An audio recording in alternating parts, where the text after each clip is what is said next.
Hello. Welcome back to Ongoing World Affairs. There's just one problem: women aren't too keen on the idea.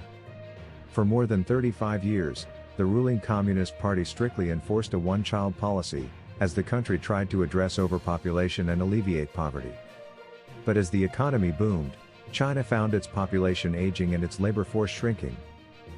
Still, the public doesn't appear convinced. The formal passing of the country's new three-child policy into law on Friday was met with widespread skepticism and criticism on Chinese social media, with many women expressing anxiety over the rising cost of living and entrenched gender inequality in the workplace. Many argued that raising 3 children would be prohibitively expensive, and out of reach for most urban couples, many of whom face stagnating wages, fewer job opportunities, and grueling hours at work. "I don't even want to have one child, let alone 3, said one comment on Weibo, China's heavily censored Twitter-like platform, which garnered more than 51,000 likes. Though wealth inequality and overwork are problems seen around the world, in China they are exacerbated by entrenched gender roles that often place the bulk of housework and childcare on women. Will men have paternity leave for their 3 children, then?" One person wrote pointedly on Weibo, with more than 67,000 likes. There is currently no national law that provides paternity leave in China. That imbalance in parental responsibility means it's difficult for women to balance work with motherhood. Ever since the proposal for the 3-child policy was announced earlier this year, much of the debate has centered on fears that it could ultimately worsen conditions for working women. In recent years, many Chinese women have reported facing job discrimination based on their marital or parental status, with employers who are often reluctant to pay maternity leave.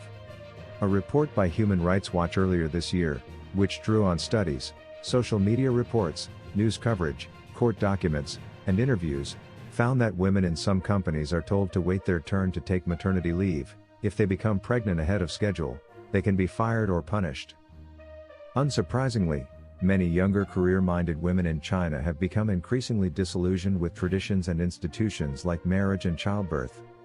"As a woman, I feel like I am on a narrower and narrower path, and there is no turning back," posted a women's rights group on Weibo on Thursday, in response to the new policy.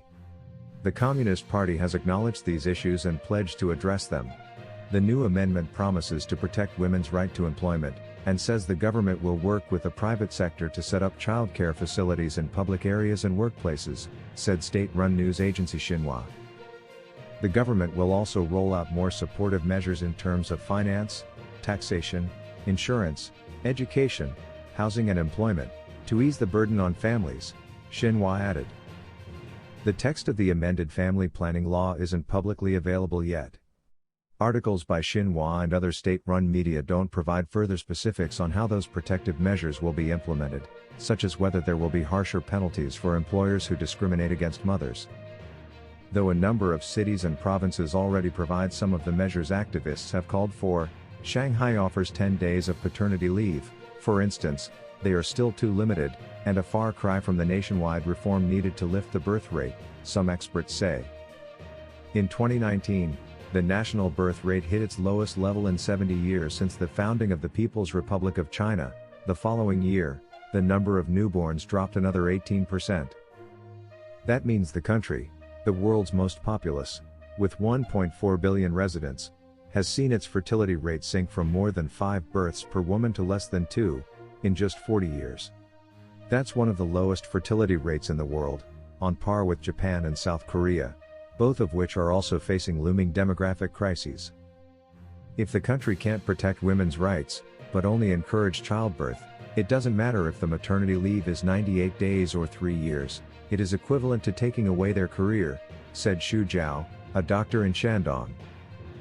For women in China, who have struggled for so long in the workplace and who now enjoy relatively independent lives, having more children requires tremendous sacrifice, and it will take much more than a simple revision of the law to encourage a baby boom. Thanks for watching. Like, share, and subscribe.